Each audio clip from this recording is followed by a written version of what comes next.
Desde la perspectiva del renombrado psicólogo Carl Jung, existe una verdad incómoda pero fundamental. Hay 7 tipos de entornos psicológicos que, sin que nos demos cuenta, están destruyendo la fuerza mental de la mayoría de las personas. Y no son lugares físicos. Son trampas invisibles, patrones de comportamiento y espacios mentales en los que nos sumergimos a diario, a veces sin ser conscientes de ello. Mucha gente pasa años sintiéndose vacía, ansiosa o completamente perdida, culpándose por su situación. Sin embargo, Jung ya había descubierto que la culpa no es de la persona, sino del entorno. Ciertos ambientes, de forma casi imperceptible, tienen el poder de reprogramar nuestro cerebro para que trabaje en nuestra contra. En 1961, Jung atendió a un paciente que, a simple vista, parecía una persona normal, pero que lentamente estaba perdiendo la cordura. Jung, con su aguda perspicacia, identificó que la raíz del problema se encontraba en los 7 entornos psicológicos específicos que este hombre habitaba a diario. Una vez que Jung le ayudó a reconocer y a liberarse de estas trampas mentales, el cambio en el paciente fue total. Su transformación fue tan profunda que su caso se convirtió en la base de lo que Jung llamó el protocolo de escape, una guía para recuperar la salud mental. Hoy, te revelaré con exactitud cuáles son esos entornos que están minando tu mente. Aprenderás a identificar si estás atrapado en alguno de ellos, y lo más importante, cómo aplicar el protocolo de Jung para salvar tu cordura. Lo que vas a descubrir sobre estos espacios te hará cuestionar cada relación, cada conversación y cada decisión que tomes de ahora en adelante. Te garantizo que la forma en que ves el mundo cambiará por completo. El primero y más peligroso de estos lugares es lo que Jung llamó la cámara de eco. Es ese espacio donde todas las voces a tu alrededor son un reflejo exacto de tus propios pensamientos, creencias y prejuicios, haciendo que los veas como verdades absolutas e irrefutables. El paciente de Jung, por ejemplo, pasaba horas en reuniones sociales y políticas donde todos compartían sus miedos, sus opiniones y su enojo. Pensaba que se estaba informando, pero lo que en realidad estaba haciendo era envenenar su mente. Aquí te explico lo que le sucede a tu cerebro dentro de una cámara de eco. Las vías neuronales se debilitan. Investigaciones del Dr. Matthew Lieberman en la UCLA han demostrado que, cuando tu mente nunca es desafiada, tus músculos del pensamiento crítico se atrofian, como si fueran extremidades que no se utilizan. Jung lo denominó posesión colectiva, un estado en el que el pensamiento del grupo anula la capacidad de pensar por uno mismo. El paciente dejó de cuestionar cualquier cosa, porque hacerlo le hacía sentir que traicionaba a su grupo. Su visión del mundo se volvió rígida, frágil y temerosa de cualquier perspectiva diferente. Señales de que estás en la cámara de eco. ¿Te das cuenta de que puedes predecir lo que la gente a tu alrededor va a decir sobre cualquier tema? ¿Las opiniones diferentes te parecen una amenaza personal en lugar de un reto intelectual? ¿Has dejado de preguntarte a ti mismo ¿y si estoy equivocado? Si tus conversaciones son para reafirmar lo que ya crees, en lugar de para desafiarlo, es una señal de alerta. Jung descubrió que la gente en estos espacios no solo deja de crecer, sino que empieza a encogerse. Sus mentes se vuelven más pequeñas y temerosas, dependientes del grupo para sentirse seguros. Pero este es solo el inicio del deterioro. ¿Alguna vez te has sentido tan abrumado por el pensamiento grupal que te da miedo expresar tu verdadera opinión? ¿Crees que la necesidad de pertenecer está limitando tu propia capacidad de pensar? Deja un comentario abajo y hablemos de esto. Porque, al volverte mentalmente débil en la cámara de eco, te vuelves presa fácil del segundo lugar peligroso, la arena de la comparación. Este es un entorno implacable donde tu valía se mide constantemente por los logros y el estatus de los demás. El paciente de Jung, ya vulnerable, se obsesionó con comparar su vida con la de sus conocidos. Cada historia de éxito ajena se sentía como un fracaso personal. Sus propios logros perdían brillo porque alguien más siempre había hecho algo más grande. La doctora Rachel Kaliger de la Universidad del Oeste de Inglaterra ha confirmado lo que Jung observó. La comparación constante puede literalmente encoger la corteza prefrontal de tu cerebro, el área responsable de la autoestima y la toma de decisiones. Es una trampa psicológica devastadora. La comparación no te motiva a mejorar, entrena a tu cerebro a encontrar insuficiencia en todas partes. Jung lo llamó el ciclo de inflación-deflación, o te sientes superior o te sientes inferior, pero nunca te sientes simplemente tú mismo. Señales de que estás en la arena de la comparación. ¿Te sientes como un fracaso cuando alguien más tiene éxito? ¿Consigues tus metas, pero sientes un vacío porque alguien más lo hizo mejor? ¿Maquillas tu vida para que se vea exitosa en lugar de vivir una vida que te haga feliz? Si tu felicidad depende de estar siempre por delante de los demás, estás en un terreno peligroso. Jung se dio cuenta de que este lugar es especialmente dañino porque te desconecta de tus propios valores y deseos. Dejas de perseguir lo que te trae alegría y te limitas a cazar lo que te trae reconocimiento. Te conviertes en la sombra de lo que la sociedad espera de ti. ¿Qué crees que es más valioso, la admiración de los demás o la satisfacción de seguir tu propio camino? ¿En qué momento dejamos que la opinión ajena defina nuestra propia felicidad? Reflexiona sobre esto en los comentarios. Pero el tercer lugar es aún más insidioso. Antes de continuar, necesitas entender la ciencia detrás de por qué estos entornos son tan destructivos. La neurociencia moderna ha validado las observaciones de Jung sobre la psicología ambiental. Investigaciones del Dr. Daniel Siegel muestran que estos entornos tóxicos desencadenan la liberación crónica de cortisol, la hormona del estrés. Esto, a su vez, puede literalmente reducir el tamaño de tu hipocampo, el área del cerebro encargada de la memoria y la regulación emocional. Lo que Jung comprendió antes que la neurociencia lo demostrara es que estos lugares no solo te dañan de forma temporal, sino que reconfiguran tu estado mental por defecto. Si pasas suficiente tiempo en estos ambientes psicológicamente tóxicos, tu cerebro empieza a recrear sus patrones, incluso cuando estás solo. El paciente de Jung desarrolló lo que los neurocientíficos ahora llaman indefensión aprendida. Su cerebro había sido condicionado por estos ambientes a esperar el fracaso, la crítica y la insuficiencia en cada rincón de su vida. Incluso en lugares seguros, no podía relajarse, porque sus vías neuronales ya estaban marcadas por el peligro psicológico. Por eso Jung afirmó, hasta que el inconsciente se vuelva consciente, dirigirá tu vida y tú lo llamarás destino. Estos lugares programan tu mente inconsciente para trabajar en tu contra. Y lo más perturbador es que la mayoría de las personas no se dan cuenta de que están siendo programadas, porque el daño ocurre de forma sutil y gradual, por debajo del umbral de la conciencia. El tercer lugar peligroso que Jung identificó es el teatro de la representación, un escenario donde la autenticidad es castigada y solo se recompensa el uso de una máscara. El paciente de Jung trabajaba en un entorno corporativo donde mostrar cualquier tipo de vulnerabilidad se consideraba un suicidio profesional. Aprendió a reírse de chistes que no le causaban gracia, a estar de acuerdo con ideas que aborrecía y a esconder cualquier parte de sí mismo que no encajara en la cultura de la empresa. Jung llamó a esto identificación con la persona, el momento en el que la máscara que usa se convierte en la única identidad que reconoces. El paciente le confesó a Jung, ya no sé quién soy. He estado actuando durante tanto tiempo que mi yo real se siente como un extraño. Este lugar es psicológicamente letal porque te enseña a abandonarte de forma progresiva. Cada pequeño compromiso se siente insignificante, pero se van acumulando hasta convertirse en una traición total a uno mismo. Señales de que estás en el teatro de la representación. ¿Te sientes agotado después de las interacciones sociales, en lugar de con energía? ¿Te descubres de acuerdo con cosas en las que en realidad no crees? ¿Tienes miedo de compartir opiniones que podrían ser impopulares? ¿Sientes que llevas un disfraz que no puedes quitarte?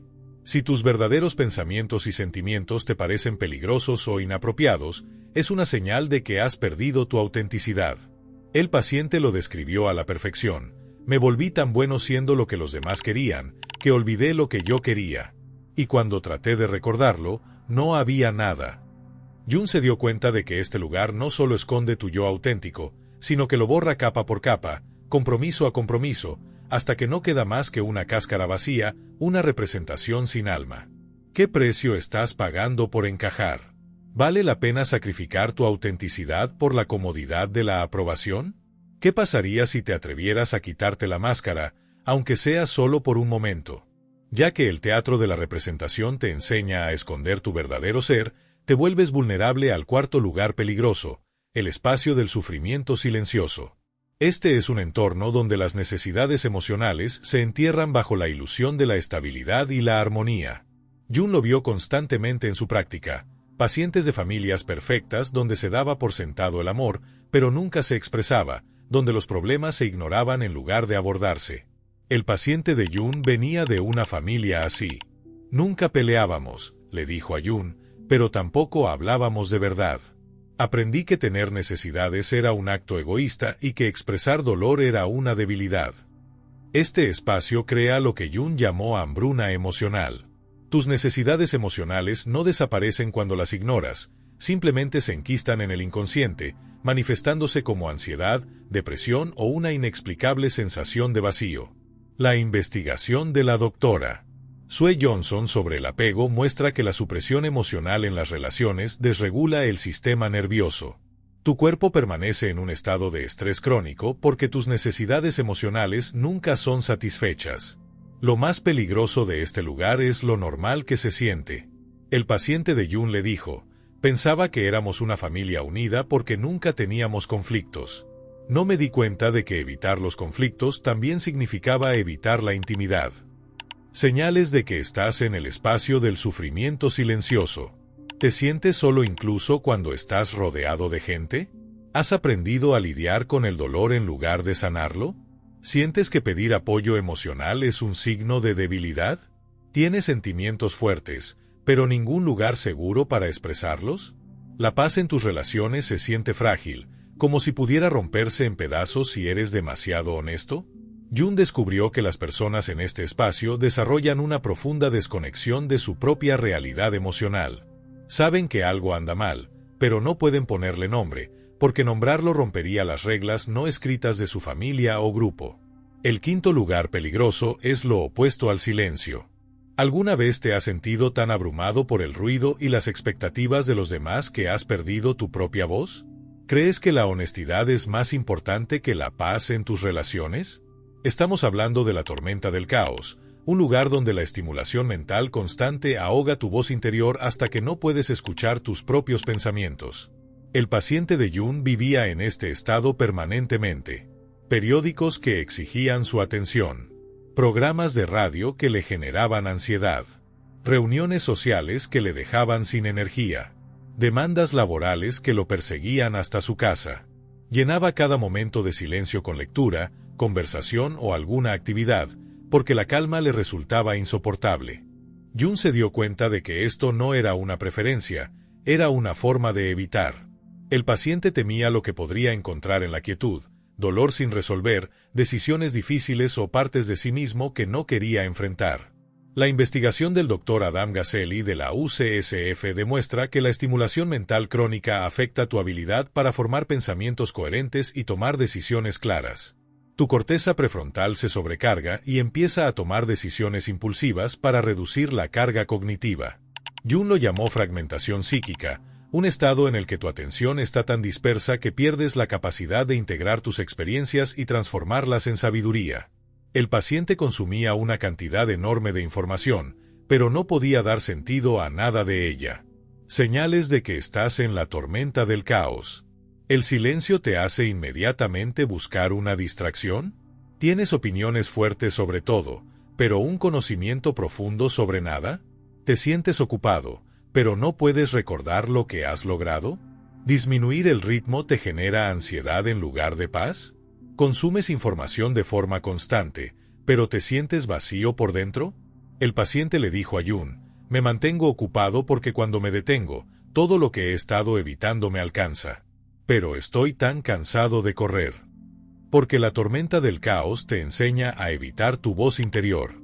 ¿Qué harías si no tuvieras nada que hacer por una hora? ¿Sientes la necesidad de llenar cada momento libre?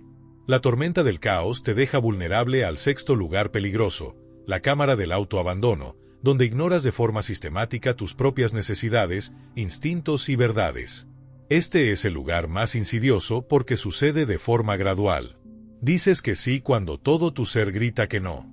Te quedas en relaciones que te agotan porque irte parece más difícil que aguantar. Eliges la comodidad sobre la autenticidad, la seguridad sobre el crecimiento. El paciente de Jun lo describió a la perfección. Me volví tan bueno ignorando mi intuición que dejé de tenerla. Tomaba cada decisión basándome en lo que otros esperaban, lo que parecía práctico o lo que evitaría conflictos. La investigación del Dr. Bessel van der Kolk sobre el trauma muestra que el autoabandono crónico te desconecta de la sabiduría de tu propio cuerpo.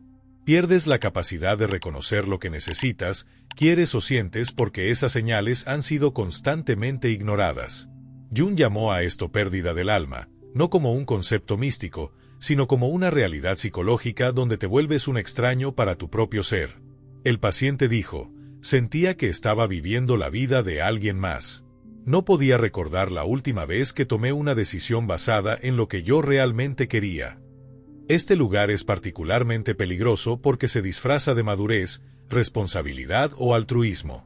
La sociedad a menudo recompensa el autoabandono, lo que hace que sea aún más difícil reconocerlo como un problema. Señales de que estás en la cámara del autoabandono. ¿No puedes recordar la última vez que te detuviste a escuchar tus propios sentimientos?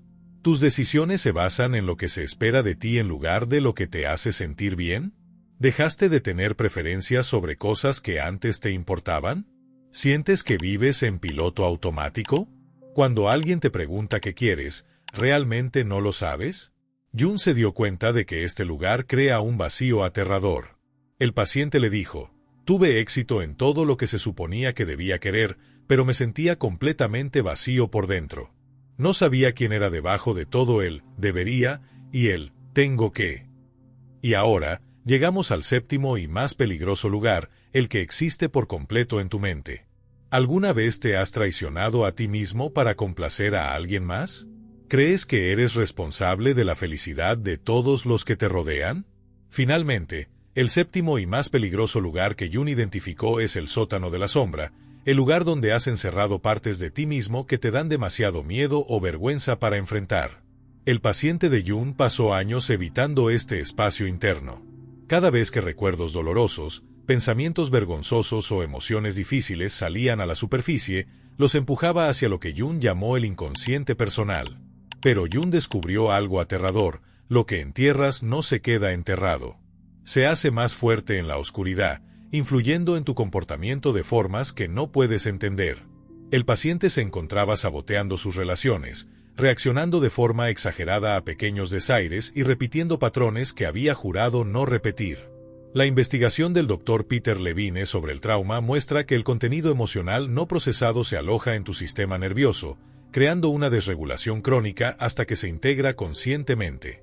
Jung llamó a esto posesión de la sombra, el momento en que las partes de ti mismo que has rechazado empiezan a controlar tu vida desde el inconsciente. El paciente le dijo a Jung, me convertí en todo lo que odio de mi padre, pero no pude verlo hasta que el daño ya estaba hecho. El sótano de la sombra es peligroso porque evitar a estas partes rechazadas les da más poder, no menos. Se manifiestan como proyecciones, adicciones, rabia repentina o autosabotaje inexplicable.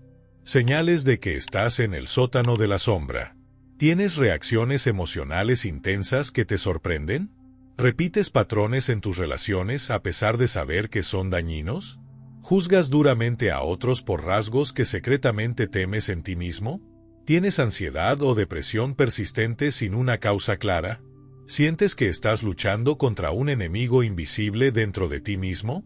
Jung se dio cuenta de que la sanación requiere descender a este sótano no con autojuicio, sino con curiosidad y compasión. Ahora que puedes reconocer estos 7 lugares peligrosos, ¿cómo puedes escapar de ellos? Jung desarrolló lo que llamó el proceso de individuación, un enfoque sistemático para la libertad psicológica. Paso 1. Reconocimiento consciente. No puedes dejar un lugar que no sabes que habitas. El paciente de Jung tuvo que evaluar con honestidad en cuál de estos entornos se encontraba a diario, y esto requiere una sinceridad brutal. Paso 2. Auditoría ambiental. Examina cada espacio al que entras con regularidad, tanto físicos como digitales. Jung enseñaba que la conciencia transforma la influencia inconsciente en una elección consciente. Pregúntate, ¿este entorno me ayuda a crecer o me mantiene pequeño? Paso 3. Retirada estratégica.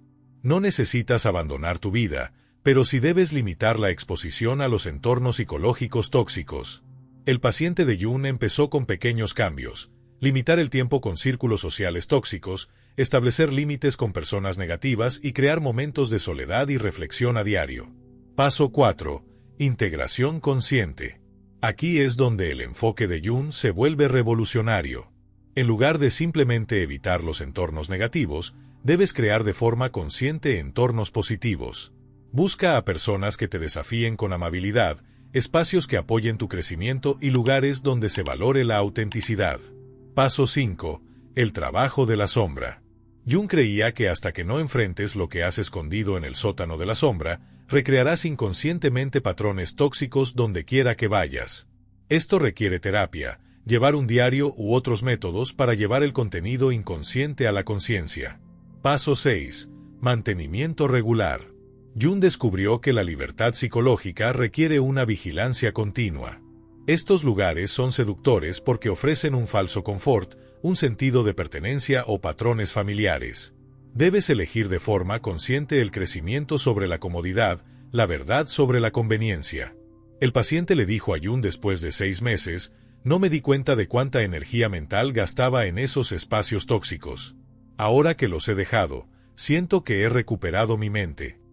Jung documentó transformaciones notables cuando la gente escapaba de estas trampas. La historia de su paciente se convirtió en una guía para miles de personas que buscaban la libertad mental. En menos de 3 meses después de dejar la cámara de eco, su pensamiento crítico mejoró drásticamente. Empezó a cuestionar sus propias suposiciones, a buscar perspectivas diversas y a tomar decisiones basadas en la evidencia en lugar de en el pensamiento de grupo. Después de escapar de la arena de la comparación, descubrió intereses y metas que eran genuinamente suyas. Dejó de medir su valor en base a los demás y empezó a perseguir el trabajo que estaba alineado con sus valores en lugar de con su imagen. Salir del teatro de la representación fue más difícil porque implicó decepcionar a personas que preferían su máscara a su yo auténtico. Pero Jung le enseñó que las relaciones basadas en una actuación falsa no son relaciones reales. El espacio del sufrimiento silencioso requirió aprender habilidades de comunicación completamente nuevas. El paciente tuvo que practicar expresar sus necesidades, establecer límites y pedir apoyo, habilidades que su familia nunca había modelado. Escapar de la tormenta del caos significó desarrollar tolerancia a la quietud, al aburrimiento y a la ansiedad que surgía al principio en los momentos de calma. Pero Jung sabía que la sabiduría solo emerge en el espacio de la contemplación. La cámara del autoabandono requirió el cambio más aterrador, tomar decisiones basadas en su propia verdad en lugar de en las expectativas externas. Esto significó decepcionar a algunas personas, pero también significó, por fin, vivir de forma auténtica. El trabajo en el sótano de la sombra fue un proceso continuo, pero cada integración lo hacía más completo, más compasivo y menos propenso a proyectar sus problemas en los demás. Jung observó que las personas que escapan de estos lugares no solo se sienten mejor, se convierten en personas diferentes. Sus relaciones mejoran, su toma de decisiones se vuelve más clara y desarrollan lo que Jung llamó soberanía psicológica. Lo que Jung descubrió sobre la transformación de su paciente revela algo profundo sobre los entornos psicológicos. Cuando cambias tu relación con estos espacios, cambias los espacios mismos. La familia del paciente se resistió inicialmente a sus nuevos límites y a su honestidad emocional. Intentaron arrastrarlo de vuelta al sufrimiento silencioso porque su crecimiento amenazaba sus patrones familiares. Pero Jung le enseñó a mantener sus cambios con compasión, no con agresión. Poco a poco, su autenticidad dio a otros permiso para ser reales. Su hermana empezó a expresar sus propios sentimientos enterrados. Su padre admitió que había sufrido depresión durante décadas. El sistema familiar empezó a sanar porque una persona se negó a participar en la disfunción.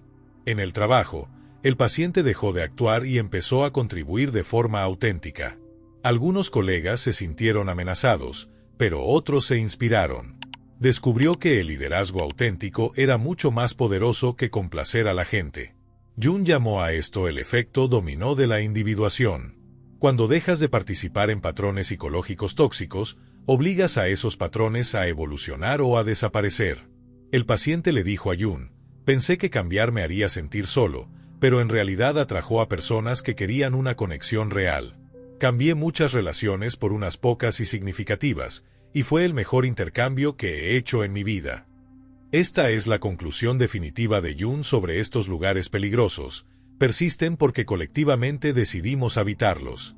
Pero cuando suficientes individuos eligen la libertad psicológica, el entorno colectivo se transforma.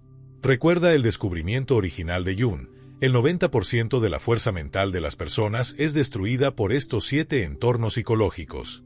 Pero ahora sabes algo que la mayoría no sabe: puedes elegir de forma diferente. El paciente de Jung comenzó siendo un hombre que lentamente perdía la cabeza en espacios que se sentían normales, incluso cómodos. Terminó siendo alguien que recuperó su soberanía psicológica y ayudó a otros a hacer lo mismo. Los 7 lugares peligrosos que Jung identificó no son conceptos abstractos. Son entornos psicológicos reales que encuentras todos los días. La cámara de eco que confirma tus prejuicios mientras debilita tu mente. La arena de la comparación que hace que tus logros pierdan valor. El teatro de la representación que recompensa lo falso y castiga lo real. El espacio del sufrimiento silencioso que entierra tus necesidades bajo una falsa paz. La tormenta del caos que ahoga tu voz interior en el ruido. La cámara del autoabandono donde te traicionas a ti mismo. Y el sótano de la sombra donde encierras partes de tu alma.